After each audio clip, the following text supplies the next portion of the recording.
Hello everyone, welcome to my channel engineering UPSC. दोस्तों, ये video आप लोगों के लिए बहुत ही इंपॉर्टेंट वीडियो होने वाली है और आपके नेक्स्ट अटैम्प्ट जो 2025 प्रीलिम्स आने वाला है उसमें कहीं ना कहीं दोस्तों 25 से 30 नंबर को गेन कराने में मदद कर सकती है। इस वीडियो में दोस्तों हम मेरी सारी एलिमिनेशन स्ट्रेटजी को देखेंगे जो सब्जेक्ट वाइज हैं, जो दोस्तों सब्जेक्ट वाइज हैं, जैसे कि हिस्ट्री, पॉलिटी, इकोनॉमी, ज्योग्राफी, और दोस्तों वो बहुत ही ज़्यादा रेशनल है। इनको अप्लाइड करना कहीं ना कहीं ईजी है और इन्हीं के बेसिस पर दोस्तों 2023 अटैम्प्ट में और 2024 अटैम्प्ट में दोस्तों एक एक्सेप्शनल स्कोर को गेन करने में मदद मिली थी। वहीं दोस्तों इनके बिना जब 2022 अटैम्प्ट में दोस्तों मुझे 80 मार्क्स मिले थे और 2023 की अगर बात की जाए तो इन्हीं स्ट्रेटजी के बेसिस पर दोस्तों 90 मार्क्स, और यहाँ पर अगर बात की जाए 130 प्लस, और इसका कट ऑफ दोस्तों 74 था। तो यहाँ पर आप देख सकते हैं कि एलिमिनेशन स्ट्रेटजी का बहुत ही ज़्यादा रोल है।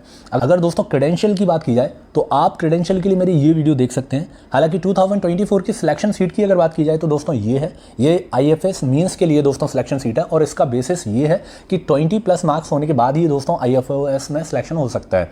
तो एटलीस्ट 20 मार्क्स तो दोस्तों ज़्यादा है ही, और ये क्रेडेंशियल इसलिए दे रहा हूँ क्योंकि दोस्तों कमेंट सेक्शन में बहुत ज़्यादा लोगों के कमेंट आते हैं कि आप अपनी मार्कशीट को शेयर करें। तो मार्कशीट जो दोस्तों है वो 2024 की अभी तक नहीं आई है, तो इसलिए ये सिलेक्शन सीट है, आप देख सकते हैं। चलिए दोस्तों वीडियो को स्टार्ट करते हैं थंब रूल से।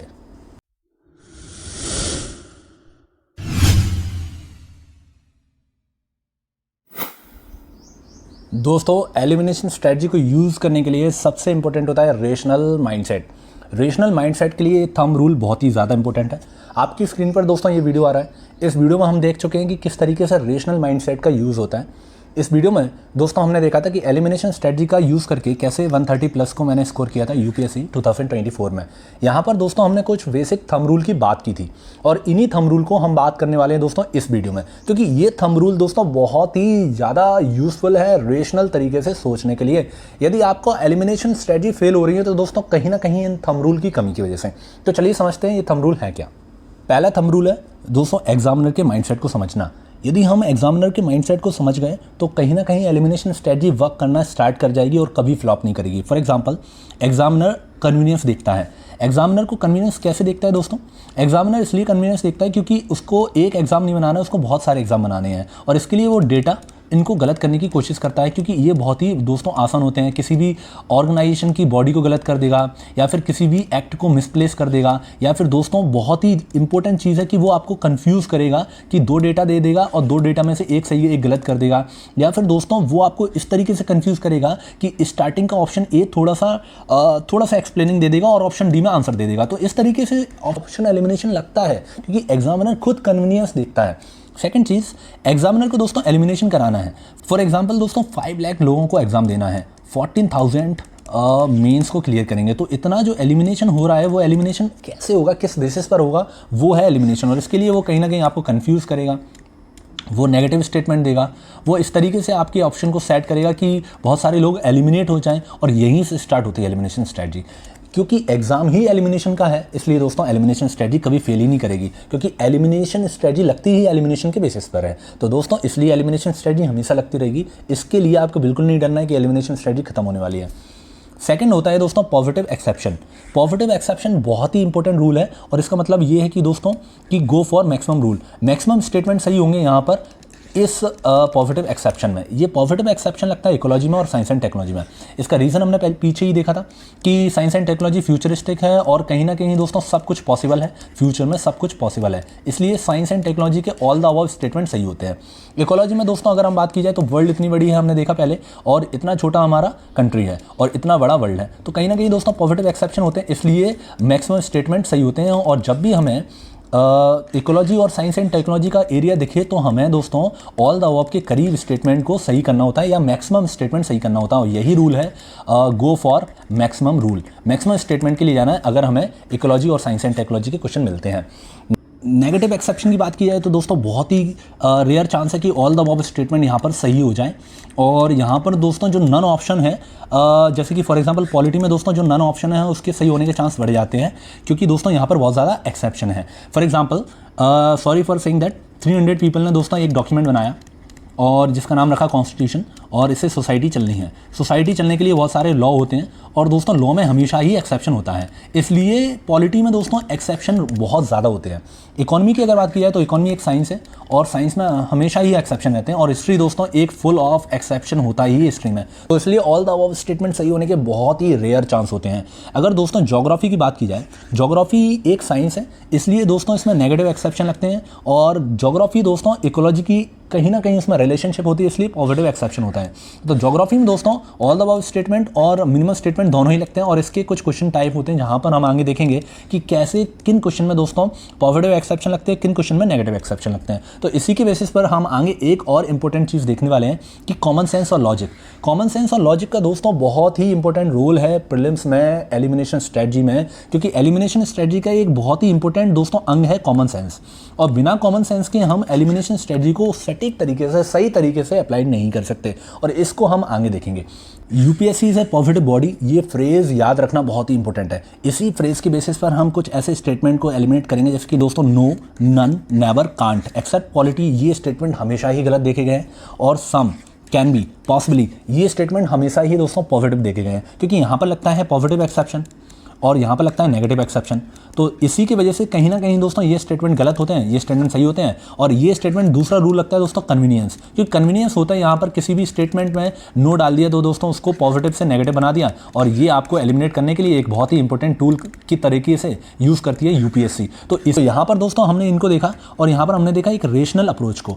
यदि दोस्तों इस रेशनल अप्रोच को आप लगाएंगे तो ये ईजी रहेगा टू इम्प्लीमेंट, और कहीं ना कहीं आपकी जो रिस्क फैक्टर है, नेगेटिविटी है, उसको रिड्यूस करने में मदद करेगा, और एलिमिनेशन में दोस्तों एक पॉजिटिव फैक्टर की तरह यूज़ करने में मदद करेगा। तो इन थंब रूल को आप याद करिए, और इन थंब रूल के बेसिस पर हम आगे देखने वाले हैं कि कैसे polity, economy, geography, science and tech, इन सारे अक्रॉस द सब्जेक्ट यूज़ होती है एलिमिनेशन टेक्निक। पॉलिटी में यदि बात की जाए तो दोस्तों सबसे पहले हम बात करेंगे according to the constitution of India. ये होता है आपका गलत। ये गलत क्यों होता है, इसका रीजनिंग समझिए। इसकी रीजनिंग ये है दोस्तों, ये डॉक्यूमेंट है आपका कॉन्स्टिट्यूशन का, और इस डॉक्यूमेंट में बहुत सारी चीज़ें पहले से लिखी हुई हैं। इस डॉक्यूमेंट में दोस्तों डिफाइन करना बहुत ही टफ है किसी भी चीज़ को, क्योंकि उनके पास इतना ना तो टाइम है दोस्तों उस चीज़ को डिफाइन करने का, और ना ही दोस्तों उसके इंटरप्रिटेशन को वो करना चाहते हैं नैरो। इसके कारण दोस्तों कुछ चीज़ों को डिफाइन नहीं किया गया है, इवन जनरली बहुत सारी चीज़ों को डिफाइन नहीं किया गया है। इसका दूसरा कारण है कि दोस्तों ये गलत होता है कि यूपीएससी को कन्वीनियंस चाहिए, और ये बहुत ही अच्छा कन्वीनियंस है कि ये लिख दो according to the constitution of India, ये इसमें है। तो इसकी वजह से आप लोग दोस्तों नेगेटिव एलिमिनेट हो जाएं, क्योंकि यूपीएससी का काम है आपको एलिमिनेट करना। तो ये एक स्ट्रेटजी है जिसकी वजह से यूपीएससी एलिमिनेट करना चाहती है। तो जब भी दोस्तों आपको लिखे according to the constitution of India, वो होता है दोस्तों गलत।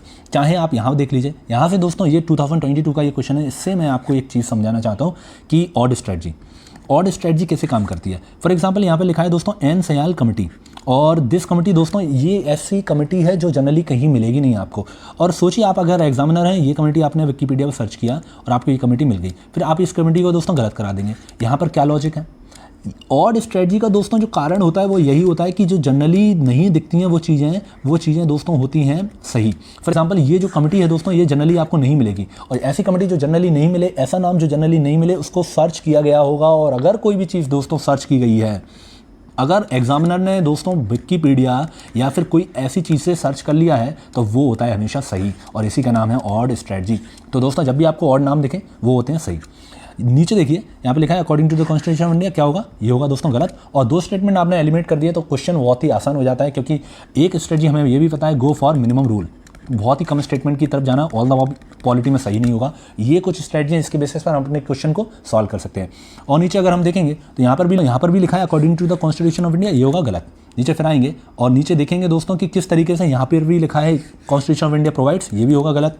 यहाँ पर भी लिखा है कॉन्स्टिट्यूशन ऑफ इंडिया डिफाइन, ये होगा गलत। कॉन्स्टिट्यूशन ऑफ इंडिया प्रोवाइड, ये भी दोस्तों गलत होगा। और minimum, go for minimum rule, जिसका मतलब ये होता है कि नन स्टेटमेंट पॉलिटी में सही हो सकता है, तो दोस्तों यहाँ पर देखिए नन ऑप्शन सही हो गया। यहाँ पर भी देखिए दोस्तों सारे स्टेटमेंट सही हो ही नहीं सकते, तो ये आपका जो ऑप्शन 2 है ये गलत है, और ये दोनों सही हैं। तो दोस्तों ऑल द अबव स्टेटमेंट जो होता है, ऑल द अबव ऑप्शन जो होता है, वो उसके चांस पॉलिटी में बहुत ही कम होते हैं, क्योंकि नेगेटिव एक्सेप्शन होता है। नेगेटिव एक्सेप्शन की वजह से कहीं ना कहीं ऑल द अबव स्टेटमेंट के सही होने के चांस बहुत ही कम होते हैं, और गो फॉर मिनिमम रूल यहाँ पर लगता है दोस्तों। तो ये बात याद रखने वाली है। नीचे हम फिर देखेंगे तो यहाँ पर देखेंगे आपकी डेटा गलत होता है पॉलिटी में, और कॉन्स्टिट्यूशन ऑफ इंडिया ये जो लिखा है according to the provision laid down by the constitution of India, दोस्तों ये हुआ गलत। तो go for minimum rule D, none statement सही होते हैं पॉलिटी में। 2019 का एक क्वेश्चन देखिए, और यहाँ पर एक चीज़ समझने वाली बात है, सबसे इंपॉर्टेंट दोस्तों स्टेटमेंट 3 यहाँ पर लिखा है कि office of the profit is well defined, ये होगा हमारा गलत। पर दोस्तों कभी कभी जो एक्सेप्शन स्ट्रेटजी है वो होती हैं फेल, और यही रिस्क फैक्टर होता है एक्सेप्शन का। तो दोस्तों यहाँ पर एक बात समझने वाली बात है कि आपको जो पॉजिटिव मार्क्स चाहिए, और पॉजिटिव नेट पॉजिटिव तभी होगा जब दोस्तों आप लेंगे रिस्क। तो यहाँ पर देखिए कि जनरली पॉलिटी में डेटा गलत होता है, पर यहाँ पर डेटा सही है। इसका कारण ये हो सकता है कि और स्ट्रेटजी लगा सकते हो कि कौन ढूंढने जाएगा दोस्तों किसी भी एक्ट में कितनी बार अमेंडमेंट हुआ है, तो और स्ट्रेटजी के बेसिस पर हम इसको सही कर सकते हैं। परंतु दोस्तों यहाँ पर आप देखेंगे कि डेटा यहाँ पर सही है, पर ये ऑड है। इतना कोई भी एक्ट दोस्तों आप सोचेंगे कि एक्ट ढूंढिए उसमें कितने अमेंडमेंट हो रहे हैं, ये अगर आप ढूंढने जाएंगे तो मुझे लगता है कि ये आप इसको गलत क्यों ही करेंगे, तो ये ऑड स्ट्रेटजी के तहत सही हो जाएगा, ये दोस्तों गलत हो जाएगा। तो यहाँ पर ऑप्शन जो है वो है ए। तो दोस्तों हमने देखा ये वाली स्ट्रेटजी, चलिए अगली स्ट्रेटजी देखते हैं। जो सेकंड स्ट्रेटजी है दोस्तों वो स्ट्रेटजी है पॉलिटी की, और इस पॉलिटी में हमने देखा है कि किस तरीके से डिग्नेटरीज जैसे कि प्राइम मिनिस्टर को चेंज किया जाता है दोस्तों, या फिर दोस्तों चीफ मिनिस्टर को चेंज किया जाता है, एक्सचेंज किया जाता है किसी अदर डिग्नेटरी के साथ। और इसका कारण क्यों है, क्योंकि दोस्तों आपको यहाँ देखना है कि यूपीएससी देखती है कन्वीनियंस, यूपीएससी देखती है एलिमिनेशन, कि किस तरीके से आपको एलिमिनेट किया जाए। और ये कारण होते हैं दोस्तों इंटेलिजेंस चेक करने के लिए, क्योंकि यहाँ से आपकी अवेयरनेस चेक हो रही है, यहाँ से आपकी दोस्तों रिवीजन आपने कितना किया है वो चेक हो रहा है, आपकी कंसेप्ट चेक हो रहा है, और ये कारण है चेक करने का। तो आप देख सकते हैं कि प्राइम मिनिस्टर यहाँ पर गलत है क्योंकि ये काम है प्रेसिडेंट का। यहाँ पर देखिए दोस्तों ये चीफ मिनिस्टर गलत है क्योंकि ये काम है गवर्नर का। तो आपने देखा कि किस तरीके से डिग्नेटरी चेंज हो जाती हैं। यहाँ पर 2024 का क्वेश्चन है, 2023 का क्वेश्चन है दोस्तों। यहाँ पर आप देख सकते हैं 2024 में सेम क्वेश्चन गवर्नर, दोस्तों यहाँ पर प्रेसिडेंट आना चाहिए क्योंकि ये काम प्रेसिडेंट का है, प्रेसिडेंट के जगह दोस्तों गवर्नर लिख दिया गया। 2024 में दो सेम स्ट्रेटजी के क्वेश्चन आए थे। 2015 का ये क्वेश्चन देखिए दोस्तों, यहाँ पर प्रेसिडेंट की जगह प्राइम मिनिस्टर लिख दिया गया है। 2014 का ये क्वेश्चन है दोस्तों, यहाँ पर प्रेसिडेंट की जगह प्राइम मिनिस्टर लिख दिया गया। 2009 दोस्तों आप देख सकते हैं यूपीएससी बहुत पुरानी स्ट्रेटजीज को भी फॉलो करता है। 2009 से ही दोस्तों ये स्ट्रेटजी स्टार्ट हुई थी। 2014 में भी यूपीएससी ने यही किया, 2023 में यही किया, 2015 में यही किया, और 2024 में दोस्तों यही किया, और 2024 में 2 बार किया। तो आप देख सकते हैं कि यूपीएससी एलिमिनेशन स्ट्रेटजी को चेंज नहीं करती है, ये इस बात का प्रूफ है। तो अगली स्ट्रेटजी देखते हैं।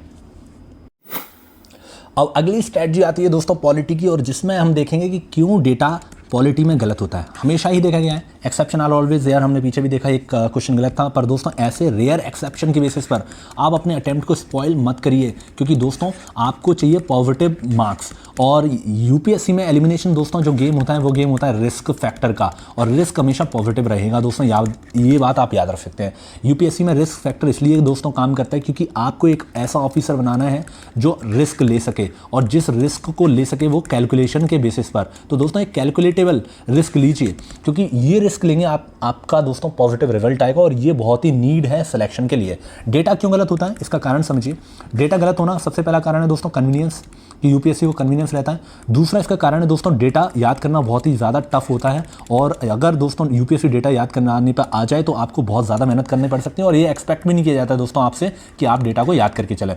तीसरा जो कारण होता है दोस्तों वो ये होता है, अगर सेम डेटा दे दिया जाए तो वो कहीं ना कहीं सबकॉन्शियस माइंड में रहता है, और वो आपको जनरली याद होता है, तो आप इजीली उसको करेक्ट कर सकते हैं। अगर दोस्तों डेटा को चेंज कर दिया जाए तो वो आपको जनरली याद नहीं होता है, और यहाँ से आपका किया जा सकता है नेगेटिव एलिमिनेशन, जो यूपीएससी का दोस्तों मेन रोल है प्रीलिम्स का। तो इस बेसिस पर हमें समझना है कि डेटा क्यों गलत होता है। तो अब हमें पता चला कि डेटा गलत होता है। पर दोस्तों एक और स्ट्रेटजी है कि जब भी 2 डेटा लिखे होंगे, या फिर दोस्तों 2 एक जैसी चीज़ें लिखी होती हैं, फॉर एग्जांपल यहाँ पर भी ओनली लिखा होता है, यहाँ पर भी ओनली लिखा होता है, तो दोस्तों एक ओनली सही होता है, एक गलत होता है। ये स्ट्रेटजी दोस्तों मैं प्रूव करके दिखाऊंगा आपको आगे। तो यहाँ पर देखिए ये गलत है और ये सही है। 2024 का ये क्वेश्चन है। यहाँ पर आपने देखा 2 डेटा लिखे, एक डेटा गलत है, एक डेटा सही है। पर दोस्तों यहाँ पर एक कमेंट आया था कि ये ऐसे क्वेश्चन को हमें आगे कैसे सॉल्व करें, जब भी हमें पता होगा एक डेटा सही है, एक डेटा गलत है, कि कौन सा डेटा गलत है। तो दोस्तों यहाँ पर काम आता है आपका नॉलेज। तो आपको इतनी तो नॉलेज होनी चाहिए, क्योंकि एलिमिनेशन दोस्तों आपको सपोर्ट करेगा आंसर तक जाने के लिए, पर दोस्तों आंसर आपको ले जाएगा नॉलेज। तो इसलिए नॉलेज का गेम तो है ही यूपीएससी। यहाँ पर देखिए दोस्तों 2023 का ये क्वेश्चन, यहाँ पर 2 डेटा लिखा है, एक डेटा गलत है, एक डेटा सही है। नीचे अगर हम देखेंगे तो आप देखेंगे डेटा लिखा है 2022 का क्वेश्चन, ये डेटा गलत है। 2000 अगर 23 में देखेंगे तो दोस्तों दो डेटा लिखे हैं, एक डेटा गलत है, एक डेटा सही है, ये डेटा गलत है, ये डेटा सही है। अगर और भी नीचे आएंगे तो दोस्तों यहाँ पर आप देख सकते हैं दो डेटा लिखा है, एक डेटा ये, एक डेटा ये लिखा है, ये डेटा गलत है दोस्तों, ये डेटा सही है। 2018 का क्वेश्चन, 2017 में ये डेटा लिखा है दोस्तों गलत है, और ये हमने स्ट्रेटजी देखी थी कि इसको चेंज कर दिया गया है दोस्तों आपका, तो ये चेंज कर दिया गया और गो for minimum rule option 3, all the above सही नहीं होगा। यहाँ पर देखिए 2016 में फिर से डेटा दिया है, ये डेटा गलत है। 2013 में डेटा दिया है, डेटा गलत है। तो डेटा दोस्तों पॉलिटी में गलत होता है। 2008 में देखिए दोस्तों ये डेटा गलत है, ये डेटा सही है। तो यहाँ से हमने देखा दोस्तों जब भी दो डेटा दिए रहते हैं, एक डेटा गलत होता है, एक डेटा सही होता है, और ये हमारी स्ट्रेटजी है। डेटा जनरली गलत होता है, एक्सेप्शन आर ऑलवेज देयर। तो दोस्तों डेटा गलत होता है, ये हमारी अगली स्ट्रेटजी है। अब हम देखते हैं नेक्स्ट स्ट्रेटजी। नेक्स्ट स्ट्रेटजी है दोस्तों पॉलिटी की स्ट्रेटजी, इसका नाम है can not strategy. Can not strategy क्या है ये समझते हैं। कैन नॉट स्ट्रेटजी का मतलब होता है दोस्तों कि किसी भी स्टेटमेंट में कैन नॉट या फिर डज नॉट लगाने से उस स्टेटमेंट को बनाया जाता है नेगेटिव, जबकि वो होता है पॉजिटिव। और इसका कारण ये है कि यूपीएससी को चाहिए कन्वीनियंस, और कन्वीनियंस के बेसिस पर दोस्तों वो किसी भी स्टेटमेंट में लगा देगा कैन नॉट या डज नॉट, और जिसकी वजह से दोस्तों आप हो जाएंगे नेगेटिव एलिमिनेट। और यही कारण है प्रीलिम्स का। प्रीलिम्स लिया जाता है दोस्तों एलिमिनेशन के लिए, आप लोगों का एलिमिनेशन हो सके। तो यहाँ पर देखिए आप कि एक चीज़ ज़रूरी है देखना कि पॉलिटी है नेगेटिव एक्सेप्शन, और यहाँ पर जो हमने देखा कि ओनली और नो और नन, ये दोस्तों सही होने के बहुत ज़्यादा चांस होते हैं, क्योंकि ये होते हैं दोस्तों ऑर्गेनिक स्टेटमेंट। पॉलिटी के ऑर्गेनिक स्टेटमेंट है। जनरली दोस्तों ये स्टेटमेंट अदर सब्जेक्ट में गलत होते हैं, पर पॉलिटी में ये सही होते हैं, क्योंकि ये पॉलिटी के ऑर्गेनिक स्टेटमेंट है। अब पॉलिटी के इनऑर्गेनिक स्टेटमेंट कौन से होते हैं दोस्तों, वो देखने वाली बात है। इसमें होता है दोस्तों डज नॉट, नॉट और कैन नॉट। ये लगाए जाते हैं दोस्तों आर्टिफिशियली तरीके से, मैकेनिकल तरीके से, इसलिए ये स्टेटमेंट होते हैं गलत। तो ये रीज़न पहचानना बहुत ज़रूरी है कि नेगेटिव एक्सेप्शन और कैन नॉट और डज नॉट दोस्तों क्यों इसमें अंतर है। यहाँ पर आप देखिए दोस्तों ये है 2024 का क्वेश्चन, और यहाँ पर लिखा है डज नॉट। यहाँ पर देखिए दोस्तों ये है आपका 2022 का क्वेश्चन, 21 का क्वेश्चन दोस्तों, यहाँ पर लिखा है नॉट इन जेल, गलत होगा दोस्तों। नीचे अगर हम देखेंगे तो यहाँ पर 2021 में लिखा है दोस्तों कैन नॉट, ये भी गलत होगा। और एक और चीज़ दोस्तों 2024 में ये क्वेश्चन आया था, हमने पहले भी देखा है जब भी कोई एक जैसी चीज़ें लिखी होंगी, चाहे वो डेटा हो, चाहे वो ओनली हो, चाहे नॉट हो, तो दोस्तों एक सही होगा, एक गलत होगा। यहाँ पर तो दोनों गलत है, और लेकिन ये वाला सही है। तो यहाँ पर आपको ये स्ट्रेटजी हम आगे भी देखेंगे, बहुत ही इंपॉर्टेंट स्ट्रेटजी है, बहुत ही हेल्प करने वाली स्ट्रेटजी है दोस्तों। नीचे अगर हम देखेंगे फिर से 2021 का एक क्वेश्चन कैन नॉट दोस्तों गलत होगा। 2019 का एक क्वेश्चन है, यहाँ पर कैन नॉट है, गलत होगा। यहाँ पर कॉन्स्टिट्यूशन ऑफ इंडिया डिफाइन है, ये तो दोस्तों हमने पहले ही देखा है, गलत होगा। अगर हम और नीचे आएंगे तो दोस्तों 2013 का क्वेश्चन नो दोस्तों, जैसे मैंने बोला नो सही होगा, कैन नॉट आपका गलत होगा। यहाँ पर आइए 2018 का क्वेश्चन कैन नॉट आपका गलत होगा। तो दोस्तों इस तरीके से हमने देखा कि कैन नॉट स्ट्रेटजी काम करती है। अब देखते हैं नो स्ट्रेटजी को। अब देख रहे हैं दोस्तों हम पॉलिटी की अगली स्ट्रेटजी, और इस स्ट्रेटजी में हम देखेंगे कि किस तरीके से नो और जो ओनली होता है वो होते हैं सही, क्योंकि दोस्तों ये होते हैं ऑर्गेनिक तरीके से होते हैं। क्योंकि पॉलिटी में दोस्तों हमने देखा एक्सेप्शन होता है, बहुत कम लोगों ने ये डॉक्यूमेंट बनाए हैं, हालांकि डिस्कशन बहुत दिखा है, सॉरी टू से दैट, पर इंडिया एक बहुत बड़ी सोसाइटी है, और कहीं ना कहीं जब भी लॉ बनते हैं और लॉ में दोस्तों होते हैं बहुत ही नेगेटिव एक्सेप्शन होने की वजह से दोस्तों ओनली और नो होते हैं आपके सही। पर दोस्तों हमने देखा कि कैन नॉट आर्टिफिशियली तरीके से लगाया जाता है, पॉजिटिव स्टेटमेंट को नेगेटिव किया जाता है, इसलिए कैन नॉट होता है गलत, और ओनली और नो होता है सही। पर दोस्तों दूसरे सब्जेक्ट में अगर हम बात करी जाए तो दूसरे सब्जेक्ट में ओनली और नो होते हैं गलत, तो ये बात याद रखने की ज़रूरत है। दूसरी चीज़ जो हमने स्ट्रेटजी देखी, जब भी कोई सिमिलर चीज़ है, दो स्टेटमेंट लिखी है, तो एक होगी गलत और एक होगा सही, तो ये बात याद रखने की ज़रूरत है। नो दोस्तों यहाँ पर सही है, यहाँ पर अगर आप नीचे देखेंगे तो नो सही है, नो दोस्तों सही है, नॉट आपका गलत है। और इसी तरीके से आपने देखा कि किस तरीके से नो, नॉट, ओनली, इनमें डिफ्रेंशिएट करना हमने सीखा। और इसी तरीके से दोस्तों आपने देखा कि नो और ओनली आपके पॉलिटी में और नन सही होते हैं, क्योंकि नेगेटिव एक्सेप्शन की वजह से, और कैन नॉट आपका दोस्तों गलत होता है, क्योंकि आर्टिफिशियल तरीके से लगाया जाता है। नेक्स्ट स्ट्रेटजी है दोस्तों पॉलिटी में कन्फ्यूजन स्ट्रेटजी। कन्फ्यूजन स्ट्रेटजी क्या होती है वो हम देखने वाले हैं। कन्फ्यूजन स्ट्रेटजी दोस्तों काम कैसे करती है, सबसे पहले वो देखते हैं। कन्फ्यूजन का मतलब है आपको कन्फ्यूज़ करना, और जैसे ही आप लोग कन्फ्यूज़ होंगे आप नेगेटिव एलिमिनेट होंगे, और एग्जामिनर का काम हो गया। आपको एलिमिनेट करना है, उसका काम है। प्रीलिम्स दोस्तों इसीलिए ली जाती है क्योंकि वो ऐसे लोगों को, नॉन सीरियस लोगों को एलिमिनेट कर पाए। और यही दोस्तों अगर हमें एग्जामिनर के माइंडसेट से समझ जाए तो हमारा काम हो जाएगा आसान। फॉर एग्जांपल यहाँ पर आप देखिए कि सेम स्टेटमेंट लिखा है, सेम स्टेटमेंट लिखा है, यहाँ पर भी आप देख सकते हैं। नीचे अगर आप देखेंगे तो दोस्तों ये भी सेम है, लगभग ये भी सेम है, थोड़ा सा डिफरेंशिएट है। यहाँ पर भी सेम है, यहाँ पर भी सेम है, ये थोड़ा एलिवेटेड है। नीचे देखिए ये दोस्तों सेम है, ये दोस्तों सेम है। ये क्यों है? क्यों इसलिए है दोस्तों क्योंकि आपको करना है कन्फ्यूज़। अगर आप कंफ्यूज हो जाएंगे तो उसका काम हो गया।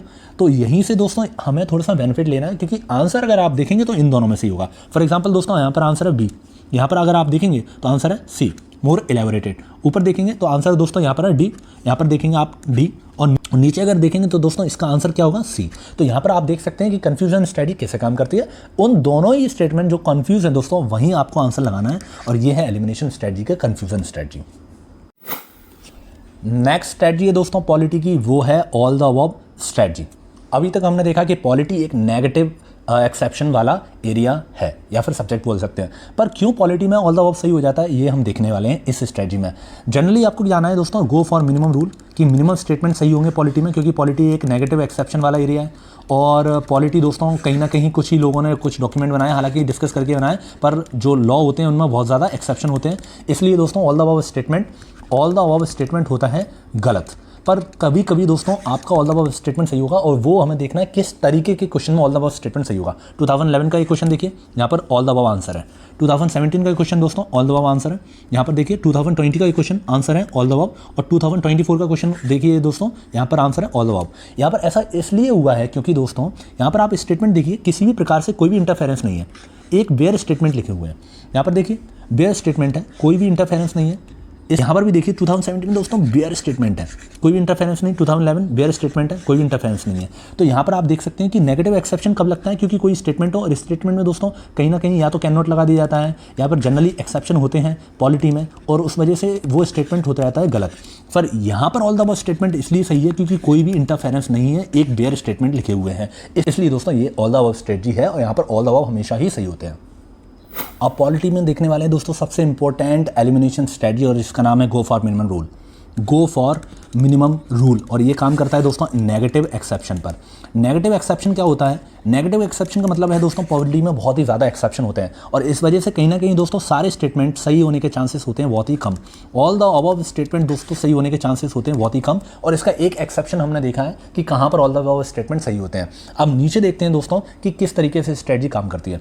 2024 के सारे क्वेश्चन दोस्तों मैंने यहाँ पर लिख रखे हैं जिनमें है मल्टीपल स्टेटमेंट। अगर आप इनको एनालाइज करेंगे तो दोस्तों किसी भी स्टेटमेंट में, एक्सेप्ट जो हमने देखा है कि ऑल द अबव स्ट्रेटजी होती है पॉलिटी में, उसके अलावा किसी भी स्टेटमेंट में दोस्तों आप देखेंगे कि ऑल द अबव या सारे स्टेटमेंट सही नहीं होंगे। फॉर एग्जांपल ये स्टेटमेंट देखिए दोस्तों, यहाँ पर तीनों सही नहीं है, आप देख सकते हैं यहाँ पर दोस्तों तीनों सही नहीं है। यहाँ पर देखिए दोस्तों थर्ड स्टेटमेंट गलत है। नीचे आइए तो यहाँ पर देखेंगे दोस्तों 1 सही है और सेकंड थर्ड गलत है। यहाँ पर देखिए दोस्तों 1 गलत है। नीचे आइए और फिर यहाँ पर देख सकते हैं दोस्तों, यहाँ पर 1 गलत है, सेकंड सही है। यहाँ पर आप देखिए 1 गलत है, 2 और 3 सही है। नीचे अगर आएंगे दोस्तों तो यहाँ पर आप देखेंगे कि सेकंड गलत है, 1 और 3 सही है। यहाँ पर दोस्तों 2 ही स्टेटमेंट सही है 4 में से। और नीचे अगर आप आएंगे तो नीचे यहाँ पर देखेंगे 4th स्टेटमेंट गलत है। इसमें आएंगे तो दोस्तों 4th स्टेटमेंट गलत है। और नीचे आएंगे तो दोस्तों यहाँ पर 4th स्टेटमेंट गलत है। और अगर लास्ट क्वेश्चन देखेंगे तो दोस्तों यहाँ पर ऑल द अबव स्टेटमेंट है। तो हमने दोस्तों इतने सारे क्वेश्चन देखे हैं, किसी भी क्वेश्चन में एक्सेप्ट दिस क्वेश्चन आपको सारे स्टेटमेंट ऑल स्टेटमेंट सही नहीं मिले। ये क्यों? क्योंकि पॉलिटी में काम करता है नेगेटिव एक्सेप्शन। और ये दोस्तों इकोलॉजी का होता है उल्टा, क्योंकि इकोलॉजी में होते हैं दोस्तों पॉजिटिव एक्सेप्शन, और इस वजह से ऑल द अबव स्टेटमेंट सही होते हैं। तो ये बहुत ही इंपॉर्टेंट स्टडी है दोस्तों पॉलिटी के लिए, क्योंकि ये पॉलिटी को दोस्तों बहुत ही आसान बना देगी। तो जब भी दोस्तों हम 50-50 में फंसे होंगे तो ये हमें आंसर के करीब लाने में दोस्तों मदद करेगी। ये स्ट्रेटजी बहुत ही इंपॉर्टेंट स्ट्रेटजी है। अब आता है दोस्तों सबसे इंपॉर्टेंट सब्जेक्ट जिसका नाम है इकोनॉमी में दोस्तों हम देखने वाले हैं पहली स्ट्रेटजी, इसका नाम है reserve bank of India strategy.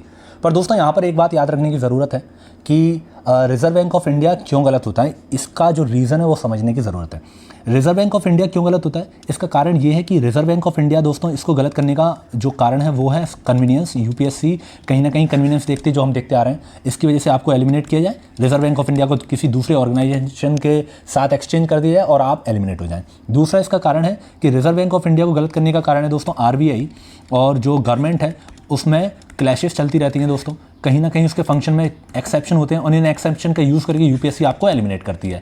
ये अगला कारण है रिजर्व बैंक ऑफ इंडिया के गलत होने का। और तीसरा कारण है दोस्तों नेगेटिव एक्सेप्शन। जो पॉलिटी है दोस्तों उसमें नेगेटिव एक्सेप्शन, इकोनॉमी है negative exception, generally all the above statement दोस्तों गलत होते हैं। तो ये कारण है कि रिजर्व बैंक ऑफ इंडिया गलत होता है। अगर दोस्तों आपको इसकी पीडीएफ चाहिए तो आप मेरे टेलीग्राम चैनल में जाकर के ज्वाइन करके इस पीडीएफ को डाउनलोड कर सकते हैं और कम से कम आप इसको 3 बार सॉल्व करिए, जिसके बेसिस पर आपको इसके ऊपर कमांड हो पाए। और प्रीलिम्स में दोस्तों आप मिसप्लेस ना हो जाएं एलिमिनेशन स्ट्रेटजी की वजह से, क्योंकि एलिमिनेशन स्ट्रेटजी पर कमांड होना दोस्तों बहुत ही ज़रूरी है। अगर आप इसको कमांड नहीं करते हैं तो ये आपको नेगेटिव नुकसान कर सकता है। तो यहाँ पर हम देखने वाले हैं 2022 का ये क्वेश्चन, और यहाँ पर देखिए रिजर्व बैंक ऑफ इंडिया लिखा है, गलत है स्टेटमेंट। यहाँ पर भी दोस्तों आप देखिए 2022 का ही ये क्वेश्चन है और रिजर्व बैंक ऑफ इंडिया दोस्तों लिखा है, गलत है। नीचे अगर हम देखेंगे 2021 में रिजर्व बैंक ऑफ इंडिया दोस्तों गलत है, और इस स्टेटमेंट के बेसिस पर हम इसके आंसर तक पहुंच सकते थे। 2020 का question reserve bank of India गलत है। अगर आप दोस्तों नीचे फिर देखेंगे तो ये स्ट्रेटजी दोस्तों 2016 में भी थी, और यहाँ पर आप देखिए कि effort of the government of India to control commercial bank through commercialisation गलत है, क्योंकि रिजर्व बैंक ऑफ इंडिया के फंक्शन से रिलेटेड यूपीएससी कहीं ना कहीं दोस्तों इंटरफेरेंस करती है। 2018 का ये question reserve bank of India manage government of India related security, दोस्तों ये भी गलत है, क्योंकि कहीं ना कहीं उसके फंक्शन से मिसप्लेस किया जाता है यूपीएससी के द्वारा। तो आप समझ सकते हैं दोस्तों आरबीआई के जो फंक्शन है, आरबीआई का जो ऑर्गेनाइजेशन है, उसको चेंज कर दिया जाता है किसी अदर ऑर्गेनाइजेशन के साथ, क्योंकि इसके कारण हमने देख लिया पीछे। तो ये है पहली स्ट्रेटजी इकोनॉमी की। अब नेक्स्ट स्ट्रेटजी है दोस्तों, वो है स्कीम के रिलेटेड, और ये स्कीम पर काम करती है। जब भी आपको कोई भी स्कीम दिखे तो आपको कुछ उसमें हेडर देखने हैं। फॉर एग्जांपल क्या डेटा है, दूसरा देखना है दोस्तों कौन सी मिनिस्ट्री है, और जो तीसरे देखना है दोस्तों वो है आपका ओनली। अगर दोस्तों इसमें आप ये 3 हेडर देखना सीख गए तो आपके स्कीम के कोई भी क्वेश्चन गलत नहीं होंगे। और चौथा हेडर दोस्तों वो है ऑब्जेक्टिव। तो यहाँ पर हमें देखना है कि जनरली दोस्तों ऑब्जेक्टिव सही होता है, डेटा गलत होता है, मिनिस्ट्री गलत होती है, ओनली गलत होता है। ओनली क्यों गलत होता है दोस्तों ये समझ लीजिए। ओनली इसलिए गलत होता है दोस्तों, एक स्कीम होती है वो होती है बहुत ही ब्रॉड, और एक वेलफेयर स्टेट दोस्तों है हमारी इंडिया। इंडियन गवर्नमेंट दोस्तों वेलफेयर स्टेट है, और इसकी वजह से ये होती हैं इंक्लूसिव स्कीम्स। इंक्लूसिव जब होगी दोस्तों तो वो क्यों ही रेस्ट्रिक्टिव रखेंगे इसको, ये बात आप मुझे बताइए, क्यों रेस्ट्रिक्टिव रखेंगे वो? आप इस बात को समझिए, रेस्ट्रिक्टिव रखना ही नहीं है, क्योंकि आपका जो स्टेट है वो है इंक्लूसिव वेलफेयर ओरिएंटेड, इसलिए ओनली स्टेटमेंट होता है आपका स्कीम में गलत। दूसरा स्टेटमेंट अगर दोस्तों डेटा है तो हमने देखा कि कन्वीनियंस होता है इसमें, कि इसको मिसप्लेस किया जाता है, वो तो गलत होना ही है, उसका हमने कारण पीछे भी देखा। और तीसरा हमने मिनिस्ट्री देखी, वो भी हमने देखा कि किस तरह से कन्वीनियंस, और आपको एक्सपेक्ट भी नहीं कर रहा यूपीएससी कि आप मिनिस्ट्री याद करके आए, तो इसलिए दोस्तों वो गलत होती हैं। चलिए देखते हैं इसके कुछ एग्जाम्पल्स। 2024 से स्टार्ट करते हैं। डेटा गलत होगा दोस्तों। यहाँ पर देखिए, यहाँ पर दोस्तों एक और स्ट्रेटजी हमने देखी थी, अगर 2 डेटा लिखे हैं तो एक डेटा गलत होगा, एक सही होगा। ये गलत है दोस्तों, ये सही है। और यहाँ पर ये नहीं है कि आपको दोनों ही डेटा दोस्तों पता होने की ज़रूरत है। अगर आपको एक डेटा पता है तो आप क्वेश्चन के आंसर तक पहुँच सकते हैं। दूसरी चीज़ ये दोस्तों करना थोड़ा सा मुश्किल होता है, कौन सा डेटा सही है कौन सा गलत है, पर ये थोड़ा सा यहाँ पर एलिमिनेशन में नॉलेज का भी गेम होता है, ये बात आप याद रखिए। बिना नॉलेज के आपका कुछ नहीं होना, ठीक है। नीचे आइए, तो अगर हम 2023 का देखें, ये डेटा गलत है। 2023 का एक और क्वेश्चन दोस्तों, ये डेटा गलत है। और अगर हम और नीचे देखें तो 2018 का ये क्वेश्चन है दोस्तों, यहाँ पर आप देखिए ऑब्जेक्टिव सही है दोनों, और जो ये मिनिस्ट्री है इसको मिसप्लेस कर दिए है। 2018 क्वेश्चन ओनली गलत है दोस्तों। यहाँ पर 2 डेटा है, ये देखिए एक डेटा आपका ये वाला सही है, ये वाला डेटा गलत है। नीचे अगर हम फिर से देखेंगे 2017 क्वेश्चन ओनली दोस्तों गलत है, ऑप्शन ये वाला सही। 2017 क्वेश्चन ओनली आ गया दोस्तों, वो गलत है। फिर से हम देखते हैं 2018 क्वेश्चन, ये मिनिस्ट्री है, ये गलत हो जाएगी दोस्तों। 2016 के क्वेश्चन, ये डेटा है, गलत होगा, ऑब्जेक्टिव आपका सही होगा, जैसे कि हमने देखा था। 2016 का क्वेश्चन दोस्तों, ऑब्जेक्टिव सही, डेटा गलत, ओनली गलत, ऑब्जेक्टिव सही। 2016 का एक और क्वेश्चन, यहाँ पर दोस्तों कुछ एक इन्फेरेंस समझिए जो मैंने कहीं ना कहीं निकाला है कि जो स्कीम है दोस्तों वो उसमें बहुत सारी चीज़ें दी जाती हैं, पर जनरली कुछ भी चीज़ें फ्री नहीं दी जाती। फॉर एग्जांपल अगर दोस्तों आपको जो पीडीएस से कुछ भी जो सामान मिल रहा है वो भी दोस्तों उसका 1 रुपये लिया जाता है, क्योंकि इससे ये प्रिडिक्ट ना हो पाए कि जो गवर्नमेंट है वो फ्री में दे रही है, और इससे कहीं ना कहीं दोस्तों जो मिक्स्ड इकॉनमी है हमारी वो झलकती है। मिक्स्ड इकॉनमी मतलब गवर्नमेंट प्लस प्राइवेट, और जब भी प्राइवेट और गवर्नमेंट होता है तो दोस्तों कुछ भी चीज़ें फ्री में नहीं दी जाती। तो जब दोस्तों किसी भी स्कीम के ऑब्जेक्टिव में फ्री दिखे तो वो समझ आना गलत है। नीचे अगर हम और देखेंगे तो दोस्तों यहाँ पर भी देखिए 2012 का ये क्वेश्चन है, यहाँ पर देखिए स्कीम में लिखा है गलत है। और कुछ क्वेश्चन दोस्तों हमने पहले भी देख रखे थे पिछली वीडियो में, वहाँ पर हमने देखा था कि फ्री में जो दिया जाता है वो नहीं दिया जाता है, क्योंकि जनरली यूपीएससी या फिर दोस्तों गवर्नमेंट फ्री के अगेंस्ट होते हैं। 2010 का क्वेश्चन दोस्तों ओनली लिखा है, ये गलत है। यहाँ पर देखिए 2011 में एक और क्वेश्चन आया था, डेटा गलत है। तो दोस्तों ऐसा नहीं है कि ये स्कीम अभी से चल रही है, ये स्कीम दोस्तों आज से 25 साल से चलती आ रही है और अगले 25 साल तक चलेंगी, ये गारंटी है। तो एलिमिनेशन खत्म होना ही नहीं है दोस्तों, क्योंकि एलिमिनेशन कब खत्म होगा? जब यूपीएससी एलिमिनेशन आप लोगों का बंद कर दे। जब यूपीएससी खुद एलिमिनेशन कर रही है दोस्तों 5-10 लाख लोगों में से 14,000 का, दोस्तों क्यों एलिमिनेशन स्ट्रेटजी बंद हो जाएगी? ये बात मुझे समझ में नहीं आती है, जो लोग यूट्यूब पर बोलते रहते हैं। यहाँ पर देखिए फिर से 2010 में ये मिनिस्ट्री है, गलत है। तो सारे ही दोस्तों अगर आप देखेंगे पैटर्न तो आपका पीवाईक्यू के बेसिस पे आप निकाल सकते हैं, और इकोनॉमी में हमने ये पैटर्न देखा विद रिस्पेक्ट टू स्कीम। चलिए नेक्स्ट पैटर्न देखते हैं। नेक्स्ट स्ट्रेटजी इकोनॉमी में आती है दोस्तों, वो है थ्योरी ऑफ स्टेबिलिटी। और थ्योरी ऑफ स्टेबिलिटी को थोड़ा सा समझने की कोशिश करिए।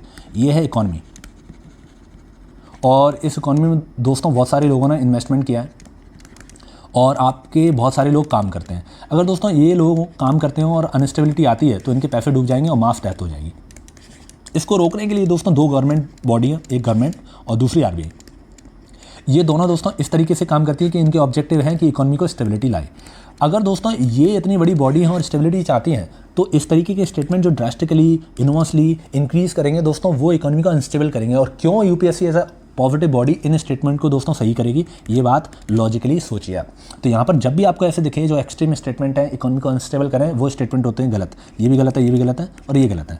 नीचे अगर हम और भी देखें तो दोस्तों यहाँ पर आप देख सकते हैं ड्रास्टिकली ये गलत है। यहाँ पर देखिए to force the bank to have sufficient cash, कोई भी बैंक फोर्स नहीं की जा सकती आरबीआई के द्वारा। अगर ऐसा होता है तो दोस्तों बैंक रन हो जाएगी और बैंक रन होने की वजह से इकोनॉमी अनस्टेबल हो जाएगी। ये रूल याद रखिए कि इकोनॉमी अनस्टेबल नहीं होनी चाहिए और आरबीआई और गवर्नमेंट दोस्तों इसी के लिए बनी हुई है। तो आप किसी बैंक को फोर्स नहीं कर सकते, आप किसी बैंक को प्रिवेंट नहीं कर सकते प्रॉफिट लेने से। तो ये आपके पॉइंटों को याद रखना है दोस्तों अगर एलिमिनेशन स्ट्रेटजी इकोनॉमी में लगानी है। यहाँ पर देखिए statement unlimited price will never rise, ये दोस्तों इकोनॉमी को अनस्टेबल करेंगे और ऐसे स्टेटमेंट गलत होते हैं।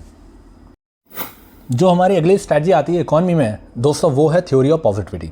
थ्योरी ऑफ पॉजिटिविटी का मतलब होता है जो पॉजिटिव स्टेटमेंट है दोस्तों वो होते हैं सही। और इसका रीज़न क्या है, रीज़न हम समझ लेते हैं। इसका रीज़न है दोस्तों एक तो यूपीएससी एक पॉजिटिव बॉडी है। दूसरा इसका रीज़न है कि दोस्तों हमारा जो पॉजिटिव एक्सेप्शन होता है ये थ्योरी ऑफ पॉजिटिविटी में रखती है। और ये दोस्तों कहीं भी चाहे कोई भी सब्जेक्ट हो, हर सब्जेक्ट में थ्योरी ऑफ पॉजिटिविटी रहती है। और इसमें क्या होता है कि दोस्तों वन ऑफ द इस तरीके के स्टेटमेंट सम या फिर दोस्तों हेल्प्स या फिर किसी भी स्कीम या कोई भी ऑर्गेनाइजेशन उसका ऑब्जेक्टिव, ये सारे सही होते हैं, ये सारे ऑब्जेक्टिव सही होते हैं। तो जनरली आप देखेंगे वन ऑफ द दोस्तों ये सही है आपका। यहाँ पर अगर आप देखेंगे तो 2020 का ये क्वेश्चन है, यहाँ पर देखिए हेल्प्स, इट हेल्प्स, ये दोनों ही सही हैं दोस्तों, क्योंकि ये आपका शो कर रहा है पॉजिटिविटी। और पॉजिटिविटी जनरली दोस्तों क्या होता है, करेक्ट होती है। नीचे और भी स्टेटमेंट देखिए, यहाँ पर देखिए this guidelines helps and this guideline helps. और 2023 का ये क्वेश्चन देखिए दोस्तों, digital currency can be and it is possible, it is possible. दोस्तों पॉसिबिलिटी हमेशा ही रहेगी, तो इसलिए यहाँ पर काम करती है थ्योरी ऑफ पॉजिटिविटी। और इवन ये इकोलॉजी का तो दोस्तों ये नियम ही है थ्योरी ऑफ पॉजिटिविटी, चाहे इकोलॉजी हो चाहे साइंस एंड टेक्नोलॉजी हो, ये दोस्तों इसमें चलती है थ्योरी ऑफ पॉजिटिविटी। और ये यहाँ का जो पॉजिटिव एक्सेप्शन हमने रूल देखा है और जो दोस्तों गो फॉर मैक्सिमम रूल है दोस्तों, वो रूल इसी थ्योरी ऑफ पॉजिटिविटी के बेसिस पर होता है। अब आता है दोस्तों हमारा नेक्स्ट सब्जेक्ट और इसका नाम है इकोलॉजी। और इकोलॉजी की जो पहली स्ट्रेटजी है वो है दोस्तों गो फॉर मैक्सिमम रूल या फिर theory of positivity. Theory of positivity क्यों लगती है दोस्तों, ये थ्योरी जो पॉजिटिविटी की थ्योरी है वो क्यों लगती है, इसका कारण है क्योंकि इकोलॉजी में लगता है पॉजिटिव एक्सेप्शन। पॉजिटिव एक्सेप्शन क्यों, क्योंकि दोस्तों इकोलॉजी है नेचुरल और जो पॉलिटी है दोस्तों वो है मैन मेड, पॉलिटी है मैन मेड। तो इसलिए यहाँ पर नेगेटिव एक्सेप्शन होते हैं, इसलिए दोस्तों यहाँ पर होते हैं नेगेटिव एक्सेप्शन। यहाँ पर नेचर है, नेचर में दोस्तों पॉजिटिव एक्सेप्शन होते हैं और इसकी वजह से यहाँ पर बहुत ज़्यादा चांस है कि ऑल द अबव स्टेटमेंट दोस्तों सही हो। और इसलिए दोस्तों यहाँ पर लगता है go for maximum statement rule, maximum statement rule और ऑल द अबव जनरली दोस्तों सही होता है। तो इसलिए इसके एग्जांपल देख लीजिए 2024 में ऑल द अबव स्टेटमेंट, क्योंकि कैन भी है, कैन भी पॉसिबिलिटी शो करता है और थ्योरी ऑफ पॉजिटिविटी की वजह से दोस्तों कहीं ना कहीं ऑल द स्टेटमेंट सही होता है। यहाँ पर 2023 का ये क्वेश्चन देखिए, कैन बी, इसलिए दोस्तों ऑल द अबव। यहाँ पर नीचे आइए 2023, यहाँ पर कैन बी इसका रोल पूछ रहा है और दोस्तों इसका रोल बहुत ब्रॉड होता है। चाहे किसी भी इंडस्ट्री देख लीजिए, कोई भी एरिया देख लीजिए जिसमें इकोलॉजी है, वहाँ पर दोस्तों रोल बहुत ब्रॉड होता है और इसकी वजह से ऑल द अबव स्टेटमेंट यहाँ पर आएगा 2023। यहाँ पर देखिए दोस्तों किस तरीके से इसके जनरली इसके ऑब्जेक्टिव पूछ रहा है जो कहीं ना कहीं पॉजिटिविटी शो कर रहा है और वो ऑल द अबव स्टेटमेंट। नीचे आइए दोस्तों, तो यहाँ पर हम देख सकते हैं कि किस तरीके से कैन लिखा है, कैन तो डी, ऑप्शन डी। यहाँ पर सम लिखा है तो ये ऑप्शन सही होगा, ऑप्शन डी। जनरली दोस्तों option D all the above statement बहुत ही ज़्यादा चांसेस होते हैं इकोलॉजी के लिए। तो दोस्तों जब भी आप 50-15 फंसें तो इकोलॉजी में जाएं आप पॉजिटिव स्टेटमेंट की वजह से आप मैक्सिमम स्टेटमेंट में, और जब भी दोस्तों आप पॉलिटी और इकोनॉमी में फंसें तो आपको जाना है मिनिमम स्टेटमेंट की तरफ। तो ये बात याद रखिए 50-50 में आपको किस तरीके से कौन सा डिसीजन लेना है। नेक्स्ट स्ट्रेटजी जो इकोलॉजी की है वो इकोलॉजी की स्ट्रेटजी काम करती है दोस्तों थ्योरी ऑफ पॉजिटिव एक्सेप्शन पर। थ्योरी ऑफ पॉजिटिव एक्सेप्शन को थोड़ा समझते हैं। अभी तक हमने जो समझा है उसी पर थोड़ा सा और बिल्टअप करते हैं। थ्योरी ऑफ पॉजिटिव एक्सेप्शन, ये दोस्तों वर्ल्ड है, यहाँ पर नेचर है और नेचर दोस्तों क्या है, एक्सेप्शन पॉजिटिव। Positive exception. दोस्तों कुछ ना कुछ तो ऐसा मिल ही जाना है जो आपकी सोच से परे है। तो आपने जो थिंकिंग पैटर्न रखा है, इतना सोचा है, इससे तो ज़्यादा ही है दोस्तों ये वर्ल्ड। तो कहीं ना कहीं कुछ ना कुछ ऐसे एक्सेप्शन आपको पॉजिटिव मिलेंगे जो दोस्तों आपकी सोच के बाहर होंगे, इसलिए यहाँ पर पॉजिटिव एक्सेप्शन काम करता है। फॉर एग्जाम्पल आप यहाँ पर देखिए आप दोस्तों कि many chewing gum found in the market are consider source of environment pollution. तो दोस्तों कोई भी एक भी च्युइंगम अगर मिल गई तो इन्वायरमेंट पॉल्यूशन का सोर्स वो हो जाएगी। और प्लास्टिक अगर उसमें होगा दोस्तों तो यूपीएससी के अगेंस्ट में क्लेम कर सकता है कोई भी पर्सन अगर दोस्तों उसको प्लास्टिक मिल गई तो कल को दोस्तों मैंने अगर बना दिया एक च्युइंगम जिसमें प्लास्टिक हो और मैंने यूपीएससी पे क्लेम कर दिया क्योंकि मुझे ये क्वेश्चन गलत कराना है, तो दोस्तों यूपीएससी को ये क्वेश्चन गलत करना होगा। तो इसलिए ये थ्योरी ऑफ पॉजिटिविटी काम करती है। यहाँ पर देखिए सम मशरूम है मेडिकल प्रॉपर्टी, सम मशरूम है बायोल्यूमिनेसेंट प्रॉपर्टी। तो दोस्तों एक भी मशरूम मिल गया तो यूपीएससी का ये क्वेश्चन गलत हो जाएगा। तो इस तरीके से काम करता है। 2023 के ये दो क्वेश्चन देखिए आप, यहाँ पर भी आप देखिए 2023 का एक और क्वेश्चन, यहाँ पर माइक्रो ऑर्गेनिज्म की ये प्रॉपर्टी, माइक्रो ऑर्गेनिज्म की ये वाली प्रॉपर्टी और ये वाली प्रॉपर्टी। एक भी माइक्रो ऑर्गेनिज्म में दोस्तों कुछ भी ऐसा मिल गया कि यूपीएससी के अगेंस्ट में चला गया तो यूपीएससी का स्टेटमेंट गलत हो जाएगा। इसलिए दोस्तों यहाँ पर इसका ऑप्शन है सी। यहाँ पर दोस्तों यहाँ पर सम लिखा है और generally theory of positivity, positive exception और गो फॉर मैक्सिमम रूल जो दोस्तों पॉजिटिविटी के लिए जाता है इकोलॉजी में, उसकी वजह से option D all the above generally होता है सही हो। Theory of positivity, positive exception और गो फॉर मैक्सिमम रूल, इसको सपोर्ट करने वाला एक और क्वेश्चन 2023 का ये क्वेश्चन देखिए। और यहाँ पर देखिए दोस्तों coal waste thermal power plant के रिलेटेड एक क्वेश्चन पूछा गया है। इसमें पूछा है none of them uses sea water, none of them is set up in water stress district और none of them is privately owned. अगर दोस्तों एक भी ऐसा मिल गया तो थ्योरी ऑफ पॉजिटिव एक्सेप्शन की वजह से दोस्तों एक भी ऐसा मिल गया तो यूपीएससी क्वेश्चन गलत, तो इसका मतलब नन। अगर दोस्तों इनमें से एक भी क्वेश्चन पॉलिटी में होता तो नन इनमें से कोई ना कोई एक सही होता, क्योंकि वहाँ रहता है थ्योरी ऑफ नेगेटिव एक्सेप्शन। तो इसलिए दोस्तों ये रूल हमें समझने की जरूरत होती है और इसकी वजह से गो फॉर मिनिमम रूल होता है वहाँ पर, और इकोलॉजी में होता है दोस्तों गो फॉर मैक्सिमम रूल। तो ये हमें याद रखने की ज़रूरत है। पर स्मेल्टिंग प्लान, यहाँ पर दोस्तों इस क्वेश्चन में हमें समझने की ज़रूरत है थिंकिंग पैटर्न कि हम सोचते कैसे हैं। कॉपर स्मेल्टिंग प्लांट की अगर बात की जाए तो दोस्तों ये होता है सिटी में जनरली, और लीगल अमाउंट में अगर कार्बन मोनोऑक्साइड रिलीज कर दी जाएगी एनवायरनमेंट में तो दोस्तों सीओ अगर एक कमरे में छोड़ दी जाए तो उसकी वजह से उस कमरे में जो उस रूम में जो लोग हैं उनकी डेथ हो सकती है। अगर इस लेवल पर दोस्तों सीओ रिलीज होगा तो कहीं ना कहीं उसको बहुत दूर होने की ज़रूरत थी इस प्लांट के ऊपर। जनरली कॉपर स्मेल्टिंग प्लांट दोस्तों सिटी मिल जाते हैं, तो इसलिए कॉमन सेंस की वजह से ये क्वेश्चन का ये ऑप्शन हो जाएगा गलत। और कैन और मे दोस्तों ये तो सही होते ही हैं, तो इसलिए इसका आंसर हो जाएगा दोस्तों ऑप्शन बी। यहाँ पर ये भी देखना है दोस्तों कि क्या वो थ्योरी ऑफ पॉजिटिव एक्सेप्शन के अगेंस्ट तो नहीं जा रहा है। अगर ऐसा है तो वो हमें कॉमन सेंस से देखना होगा। नीचे और भी क्वेश्चन देखते हैं दोस्तों, तो यहाँ पर लिखा है ड्रास्टिक, तो ये गलत हो जाएगा। कुड, सम, ये दोनों सही हो जाएंगे। नीचे और देखें दोस्तों तो यहाँ पर देखिए आप ड्रास्टिक डिक्रीज, तो ये स्टेटमेंट गलत हो जाएगा। तो इस तरह काम कर रही है theory of positive exception. Next strategy दोस्तों काम करती है वो है source of pollutant. Source of pollutant strategy ecology की है। यहाँ पर दोस्तों एक एग्जांपल से समझ सकते हैं कि फॉर एग्जांपल ये सोर्स है, यहाँ से कोई पॉल्यूशन हो रहा है और यहाँ से कुछ पॉल्यूटेंट दोस्तों रिलीज़ हो रहे हैं। तो दोस्तों यहाँ पर क्या गारंटी है कि कार्बन मोनोऑक्साइड ही रिलीज़ होगा और कार्बन डाइऑक्साइड रिलीज़ नहीं होगा। तो यहाँ पर दोस्तों सोर्स ऑफ पॉल्यूटेंट में पॉजिटिव एक्सेप्शन लगेगा और जनरली दोस्तों सारे ही पॉल्यूटेंट निकलेंगे। तो इसकी वजह से जनरली दोस्तों ऑल द अबव स्टेटमेंट होता है सही यहाँ पर। तो ये समझने वाली बात है। फॉर एग्जांपल 2020 के क्वेश्चन देखिए दोस्तों, कोल ऐश कंटेन क्या, कौन से पॉल्यूटेंट होंगे दोस्तों, ये सारे। Coal based fire power plant दोस्तों क्या रिलीज़ करेगा, सब कुछ। यहाँ पर देखिए कि बायोमास क्या रिलीज़ करेगा जब भी वो 1 होगा, सब कुछ दोस्तों, ऑप्शन डी। और इस तरीके से दोस्तों देखिए एग्रीकल्चर सॉइल क्या रिलीज़ करती है, तो रिलीज़ करेगी, क्योंकि कैटल रिलीज़ करेगी तो यस दोस्तों ये करेगी। पोल्ट्री इंडस्ट्री दोस्तों रिलीज़ करेगी तो करेगी। यहाँ पर देखिए किस तरीके से आप देख सकते हैं कि स्टील इंडस्ट्री में क्या रिलीज़ होगा, सब कुछ रिलीज़ होगा। कोई दोस्तों गारंटी नहीं है कि ये रिलीज़ नहीं हो। कल को एक स्टडी हुई, मान लीजिए ये स्टडी हुई और इसमें रिवील हो गया कि ये रिलीज़ करता है, तो फ्यूचरिस्टिक टेंडेंसी देखते हुए दोस्तों कोई भी ऐसा सोर्स है जो पॉल्यूटेंट है दोस्तों और उसको रिजेक्ट किया जा रहा है, ये बहुत ही कम चांस होंगे और रेयर चांस है। अभी तक तो दोस्तों देखने को नहीं मिला है। अगर दोस्तों हम और देखें तो 2011 का ये क्वेश्चन देखिए कि थर्मल पावर प्लांट में दोस्तों क्या रिलीज़ होगा, सब कुछ। यहाँ पर देखिए दोस्तों कि एटमॉस्फेयर में कौन सी गैस पाई जाएंगी दोस्तों, सारी। और 2024 का दोस्तों ये क्वेश्चन देखिए कि क्या रिलीज़ होगा वोल्केनिक इरप्शन में, बताइए क्या रिलीज़ होगा, ऑल द अबव। तो दोस्तों क्या ये क्वेश्चन नहीं कर सकते थे आप, बिल्कुल कर सकते थे दोस्तों अगर आप पॉजिटिव एक्सेप्शन पर जाते। ये जो दोस्तों नेक्स्ट स्ट्रेटजी है बहुत ही इंपॉर्टेंट स्ट्रेटजी है, बहुत कम इंस्पायर करेगी। यहाँ पर दोस्तों क्या होता है इस स्ट्रेटजी में, ऑर्गेनाइजेशन के बेसिस पर हम देखते हैं कि ये ऑर्गेनाइजेशन में ही लगती है और इकोलॉजिकल ऑर्गेनाइजेशन में ही स्पेशली लगती है। यहाँ पर हमें देखना है एक ऑर्गेनाइजेशन दोस्तों पूछा हुआ होगा और वो ऑर्गेनाइजेशन किसका पार्ट है दोस्तों वो पूछा हुआ होगा और उसका ऑब्जेक्टिव दिया होगा। जनरली दोस्तों ऑब्जेक्टिव सही होगा और ऑर्गेनाइजेशन किसका पार्ट है वो गलत होगा। इसका रीज़न समझिए।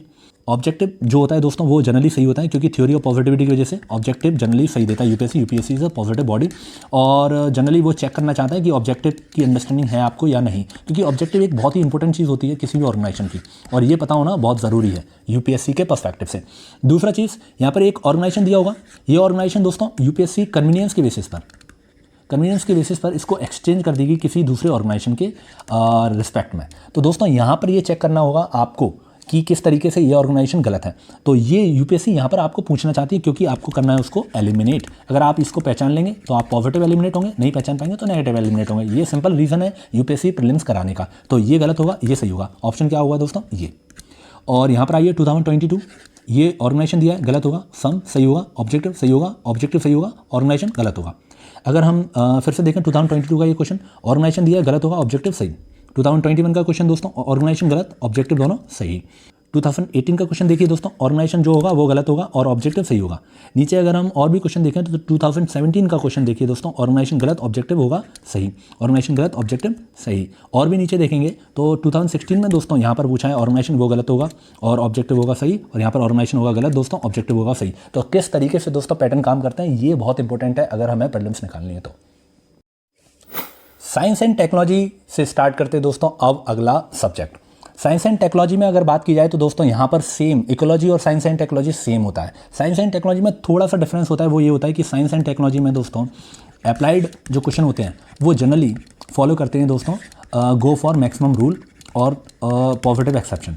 यहाँ पर दोस्तों इसका रीज़न समझिए, जो हम पिछली वीडियो में भी देख चुके हैं। सेम 2024 के ये दोनों क्वेश्चन दोस्तों मैंने इसी स्ट्रेटजी से सही किए थे। 2023 में भी दोस्तों सारे क्वेश्चन सही हुए थे। यहाँ पर देखिए कि जो साइंस एंड टेक्नोलॉजी है दोस्तों वो फ्यूचरिस्टिक होती है, और यहाँ पर दोस्तों इसकी वजह से एप्लीकेशन उसके बहुत चांस होते हैं कि वो फ्यूचर में वो कर पाए जो अभी नहीं कर पा रहा है, इसलिए यहाँ पर पॉजिटिव एक्सेप्शन आता है।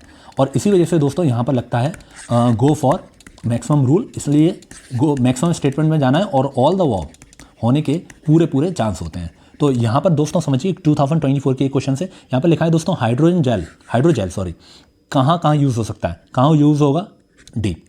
यहाँ पर देखिए दोस्तों रडार किसके लिए यूज़ हो सकता है, ऑप्शन डी। यहाँ पर देखिए दोस्तों 2023 ये जो एक्सेलेरोमीटर है वो कहाँ यूज़ हो सकता है दोस्तों, ऑप्शन डी। 2022 का क्वेश्चन इस तरीके से देखिए दोस्तों, वेब 3.0 इसके ऑब्जेक्टिव दिए गए हैं और उसका यूज़ पूछा गया है, ऑप्शन क्या होगा, ऑप्शन डी होगा। नीचे अगर दोस्तों और भी क्वेश्चन देखेंगे 2022 का क्वेश्चन, ये शॉर्ट रेंज डिवाइस टेक्नोलॉजी कहाँ यूज़ होगी दोस्तों, ऑप्शन डी। और भी क्वेश्चन अगर हम देखेंगे दोस्तों तो 2022 का ये एक और क्वेश्चन देखिए और जिसका ऑप्शन है डी। 2020 का ये क्वेश्चन देखिए और यहाँ पर पूछा गया है कि किस तरीके से ड्रोन का यूज़ किया जा सकता है, किस तरीके से किया जा सकता है, ऑप्शन डी। क्योंकि दोस्तों नेगेटिव एक्सेप्शन हो ही नहीं सकते। अगर कल को मैंने ड्रोन का उस तरीके से यूज़ कर दिया तो पॉजिटिव एक्सेप्शन में गिरा जाएगा ना ये, क्योंकि अगर कल को मैंने दोस्तों वहाँ ड्रोन यूज़ कर दिया तो यूपीएससी का क्वेश्चन गलत हो जाएगा। इसलिए positive exception science and technology में होते हैं। और 2018 का क्वेश्चन 3D प्रिंटिंग कहाँ यूज़ हो सकती है दोस्तों, पाँचों के पाँचों स्टेटमेंट सही। तो इस तरीके से काम करती है theory of positive exception science and technology में। साइंस एंड टेक्नोलॉजी में दोस्तों एक और इंपॉर्टेंट एरिया आता है जिसका नाम है बायोटेक। बायोटेक क्या है दोस्तों, एक है टेक्नोलॉजी, और जब भी हम किसी भी टेक्नोलॉजी की बात करेंगे तो दोस्तों वहाँ पर आता है एप्लीकेशन। एप्लीकेशन में दोस्तों क्या आता है, फ्यूचरिस्टिक पर्सपेक्टिव, और फ्यूचरिस्टिक पर्सपेक्टिव में दोस्तों आ जाता है आपका ऑल द अबव की टेंडेंसी सही होने की। तो यहाँ पर क्यों आता है, क्योंकि दोस्तों आते हैं पॉजिटिव एक्सेप्शन जब भी ऐसा होता है, और पॉजिटिव एक्सेप्शन की वजह से दोस्तों आता है आपका गो फॉर मैक्सिमम रूल, और इस वजह से दोस्तों सही होता है आपका ऑल द अबव स्टेटमेंट। तो यहाँ पर ऑल द अबव स्टेटमेंट सही होने के पूरे चांसेस होते हैं। 2021 में देखिए, क्या जेनेटिक इंजीनियरिंग अप्लाइड की जा सकती है डेवलपमेंट ऑफ वैक्सीन, हाँ की जा सकती है। क्या जेनेटिक चेंजेस इंट्रोड्यूस किए जा सकते हैं किसी भी सेल में that produce egg of A sperm of A prospective parent, तो दोस्तों किए जा सकते हैं, कैन बी यस किया जा सकता है, कैन बी हाँ कैन बी किया जा सकता है, ऑप्शन डी। नीचे अगर और भी देखेंगे तो दोस्तों देखिए आप, recombinant DNA technology allow gene to be transferred, कौन से किए जा सकते हैं, सारे किए जा सकते हैं दोस्तों, ऑप्शन क्या होगा, ऑप्शन डी। नीचे अगर और क्वेश्चन देखेंगे तो 2017 का ये क्वेश्चन देखिए कि जीनोम सीक्वेंसिंग कैन बी, हाँ बिल्कुल किया जाएगा। टेक्नोलॉजी हेल्प्स इन, हाँ सही है, और इट कैन बी यूज्ड, तो कैन बी यहाँ पे भी सही होगा, क्योंकि दोस्तों लगती है थ्योरी ऑफ पॉजिटिविटी, और इसकी वजह से दोस्तों ऑल द अबव स्टेटमेंट सही होने के चांसेस होते हैं, क्योंकि कैन भी आ जाता है और ये पॉसिबिलिटी जनरेट करता है। पॉसिबिलिटी की वजह से दोस्तों ये पॉजिटिव एक्सेप्शन होता है। तो यहाँ पर हमें ये सीखना है कि किस तरीके से किस एरिया में कौन सी स्ट्रेटजी लग रही है, और ये सिखाता है दोस्तों हमें PYQ के पैटर्न को एनालाइज करना। तो चलिए नेक्स्ट स्ट्रेटजी देखते हैं साइंस एंड टेक्नोलॉजी की। साइंस एंड टेक्नोलॉजी की नेक्स्ट स्ट्रेटजी है दोस्तों डेटा रॉन्ग स्ट्रेटजी। साइंस को समझिए, साइंस किस पे काम करता है दोस्तों? डेटा पर। और डेटा एक बहुत ही इंपॉर्टेंट चीज़ है। इवन जनरली डेटा दोस्तों यूपीएससी गलत ही देती है और उसका कारण हमने पीछे देखा था। तो यहाँ पर देखिए दोस्तों, यहाँ पर जो डेटा है वो डेटा गलत दिया हुआ है। यहाँ पर अगर आप देखेंगे तो 2019 की ये भी डेटा गलत है दोस्तों, ये भी डेटा गलत है। नीचे अगर और भी देखेंगे आप दोस्तों तो ये स्टेटमेंट में देखिए कि सेकंड कैटेगरी ये डेटा गलत है, ओनली गलत है। 2016 का ये डेटा दोस्तों, ये सारे साइंस एंड टेक्नोलॉजी क्वेश्चन है, सैटेलाइट से रिलेटेड क्वेश्चन है, सैटेलाइट के क्या डेटा उससे रिलेटेड क्वेश्चन है, ये डेटा गलत है दोस्तों। 2014 का ये क्वेश्चन देखिए, ये डेटा गलत है। 2009 में ये क्वेश्चन आया दोस्तों, यहाँ पर भी ये डेटा गलत है। 2011 का ये डेटा गलत है। तो साइंस एंड टेक्नोलॉजी के दोस्तों डेटा होते हैं गलत। अगर अगली बार आपको साइंस एंड टेक्नोलॉजी में डेटा दिखे तो डेटा गलत मानिए, क्योंकि साइंस एंड टेक्नोलॉजी का दोस्तों जो बेसिक फंडामेंटल चीज़ होती है वो होता है डेटा, और यहाँ पर चेक होता है डेटा, क्योंकि डेटा के बेसिस पे ही आपकी चेक होती है दोस्तों रीजनिंग। तो इसलिए साइंस एंड टेक्नोलॉजी में डेटा गलत होता है। ज्योग्राफी जो हमारा नेक्स्ट सब्जेक्ट है दोस्तों, यहाँ पर हमें देखने की ज़रूरत है ज्योग्राफी का बेसिक फंडामेंटल फीचर क्या होता है। ज्योग्राफी का बेसिक फंडामेंटल फीचर होता है दोस्तों लोकेशन। अगर हम बात करें ज्योग्राफी की तो दोस्तों ज्योग्राफी का फंडामेंटल फीचर होता है लोकेशन। तो इसलिए दोस्तों यूपीएससी क्या चेक करेगी ज्योग्राफी में? लोकेशन। और दूसरा होता है दोस्तों उसका मीज़रमेंट। मीज़रमेंट भी दोस्तों बहुत ही इंपॉर्टेंट होता है ज्योग्राफी के लिए, क्योंकि जो बॉर्डर रिलेटेड है या फिर जो भी लैंड रिलेटेड मीज़रमेंट है दोस्तों वो ज्योग्राफी में कहीं ना कहीं बहुत ही इंपॉर्टेंट प्लेस रखते हैं। तो इसलिए दोस्तों डेटा और जो लोकेशन है वो यूपीएससी में दोस्तों जनरली गलत होते हैं। तो इसलिए यही हमारी स्ट्रेटजी है, लोकेशन रॉन्ग स्ट्रेटजी। 2017 में क्वेश्चन देखिए दोस्तों, रिवर रंगीत आपकी कहाँ जाती है? बे ऑफ बंगाल। लोकेशन गलत होगा दोस्तों। 2017 में क्वेश्चन जो इंडियन ओशन डायपोल है दोस्तों वो कहाँ होगा, किस लोकेशन पर होगा? लोकेशन गलत है। नीचे अगर 2013 में देखेंगे तो दोस्तों ये देखिए ये क्वेश्चन कि रिवर फ्लो इन द इस एरिया में, ये एरिया होगा दोस्तों गलत। 2014 का question they live in mainly in state of Uttarakhand, क्या होगा? गलत होगा। नीचे देखिए दोस्तों 2013 का क्वेश्चन कि they are well developed in Rajasthan, ये होगा गलत। अब दोस्तों देखिए 2010 का क्वेश्चन, ये अल्लिनो लालिनो मोडिकी कहाँ होंगे? उसकी लोकेशन ईस्ट पैसिफिक दिए, गलत। यहाँ पर देखिए दोस्तों ईस्ट हिमालय रीजन में जो रेनफॉल से रिलेटेड है वो विंड है, गलत। नीचे 2011 का क्वेश्चन दोस्तों ये देखिए नो गलत होगा, और ये जो आपके लोकेशन है वो गलत है। 2024 का क्वेश्चन देखिए दोस्तों आप, 2024 का क्वेश्चन, और ये दो लोकेशन दिए, एक लोकेशन ये है, एक लोकेशन ये है। जब भी दोस्तों दो एक जैसी चीज़ देती है तो उसमें से एक चीज़ सही होती है, एक होता है गलत। लोकेशन दो दिए तो एक लोकेशन गलत होगी, एक लोकेशन होगी सही। ज्योग्राफी की अगर बात की जाए तो दोस्तों ज्योग्राफी में डेटा होता है आपका गलत। जिस तरीके से लोकेशन गलत होती है उसी तरीके से दोस्तों डेटा होता है गलत। ग्रीन ग्राम का ये प्रोडक्शन में परसेंटेज पूछा है, गलत होगा दोस्तों।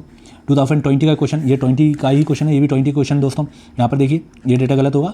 एक और स्ट्रेटजी, यूपीएससी में जब भी दो एक जैसी चीज़ें लिखी होती हैं उनमें से एक चीज़ गलत होती है, एक चीज़ होती है सही। तो यहाँ पर देखिए दोस्तों ये होगा आपका गलत और ये होगा आपका सही। इनमें से पहचानना है वो नॉलेज का काम है। नीचे आइए तो फिर से देखते हैं दोस्तों, ये 2020 का ही क्वेश्चन है, डेटा आपका गलत होगा और ये ऑब्जेक्टिव्स का सही होगा। 2015 का क्वेश्चन डेटा गलत होगा, ऑब्जेक्टिव सही होगा। और नीचे आइए दोस्तों 2018 क्वेश्चन, ये डेटा आपके गलत होंगे। और भी अगर हम देखेंगे तो दोस्तों यहाँ पर आप देखिए 2018 का क्वेश्चन, दो डेटा दिए हुए हैं, एक डेटा ये है, एक डेटा ये है। इन दोनों में से दोस्तों एक डेटा गलत है, एक डेटा है आपका सही। ऑप्शन क्या आएगा? 1 और 3। यहाँ पर देखिए दोस्तों 2021 का क्वेश्चन, दो डेटा दिए हुए हैं, एक डेटा गलत, एक डेटा सही। तो इस तरीके से ऑप्शन आएगा आपका बी। तो यहाँ पर डेटा रॉन्ग होता है जब भी दो डेटा दिए हुए हैं, एक डेटा सही होता है, एक डेटा गलत होता है। पर दोस्तों यहाँ पर ये स्ट्रेटजी थोड़ी सी फेल होती दिख रही है, क्योंकि यहाँ पर दो डेटा दिए हुए हैं, एक डेटा ये, एक डेटा ये। तो ये गलत है, ये सही है। पर दोस्तों एक क्वेश्चन के बेसिस पर आप पूरा पैटर्न खत्म नहीं कर सकते, तो इसलिए एक्सेप्शन होते हैं, एलिमिनेशन स्ट्रेटजी में एक्सेप्शन होते हैं। इन जनरल अगर दोस्तों हम बात करें, जब भी हमने बात की है डेटा गलत होता है, 2024 के ही पेपर से देख सकते हैं कि डेटा गलत होता है या ना सही। 2024 का दोस्तों ये क्वेश्चन देखिए, ये वाला क्वेश्चन यहाँ पर डेटा दिया हुआ है, ये डेटा गलत है।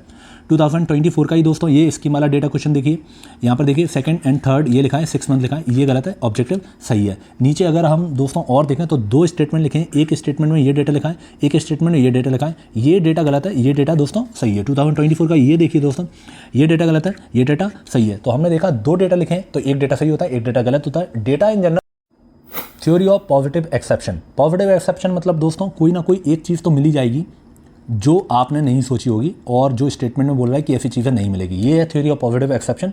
और जनरली दोस्तों एक्सेप्ट पॉलिटी, नो, ओनली, ये गलत होते हैं, क्योंकि थ्योरी ऑफ पॉजिटिव एक्सेप्शन कहीं ना कहीं एक्सेप्शन होते ही हैं पॉजिटिव, पर दोस्तों पॉलिटी में नेगेटिव एक्सेप्शन होते हैं। इसका मतलब ये है कि एक्सेप्शन वहाँ पर अल्टीमेट होते हैं और आपको नो और ओनली सही मिल जाएंगे वहाँ पर। तो यहाँ पर देखिए 2024 का क्वेश्चन एक्सेप्ट पॉलिटी, नो आपका गलत होगा, नो आपका गलत होगा। दोनों ही 2024 के क्वेश्चन में दोस्तों ये नो गलत होगा। पॉजिटिव स्टेटमेंट और ये जनरल स्टेटमेंट सही होता है, जनरल स्टेटमेंट सही होता है। नीचे अगर हम और भी देखें दोस्तों तो और क्वेश्चन में देखेंगे 2020 का क्वेश्चन नो गलत है, 2014 का क्वेश्चन दोस्तों नो गलत है, नो गलत है। यहाँ पर देखिए दोस्तों ये नो गलत है, ये नो गलत है, ये भी नो गलत है। तो इन जनरल नो गलत होता है, पॉलिटी में नो सही होने के चांस है। तो दोस्तों यहाँ पर हमने बहुत सारी स्ट्रेटजी देखी हैं, सब्जेक्ट वाइज स्ट्रेटजी देखी हैं। इन स्ट्रेटजी को आप सबसे पहले इस पीडीएफ को डाउनलोड करके दोस्तों आप खुद सॉल्व करें, इनको 3 बार सॉल्व करें, आप कॉन्फिडेंस गेन करें, उसके बाद आप जाकर के PYQ पर सॉल्व कर सकते हैं इन स्ट्रेटजी को। और जब दोस्तों आप इसके ऊपर कमांड गेन कर लेंगे तो दोस्तों आपका प्रीलिम्स में एटलीस्ट +25 मार्क्स गेन करने से कोई नहीं रोक सकता इन स्ट्रेटजी के बेसिस पर। तो दोस्तों यदि आपको ये वीडियो अच्छी लगी हो तो आप इसको शेयर करिए, लाइक करिए, प्लीज़ सपोर्ट दिस इनिशिएटिव। और इसी इनिशिएटिव की तरह और भी इनिशिएटिव चाहते हैं तो दोस्तों इसको सब्सक्राइब करें। Thank you for watching this.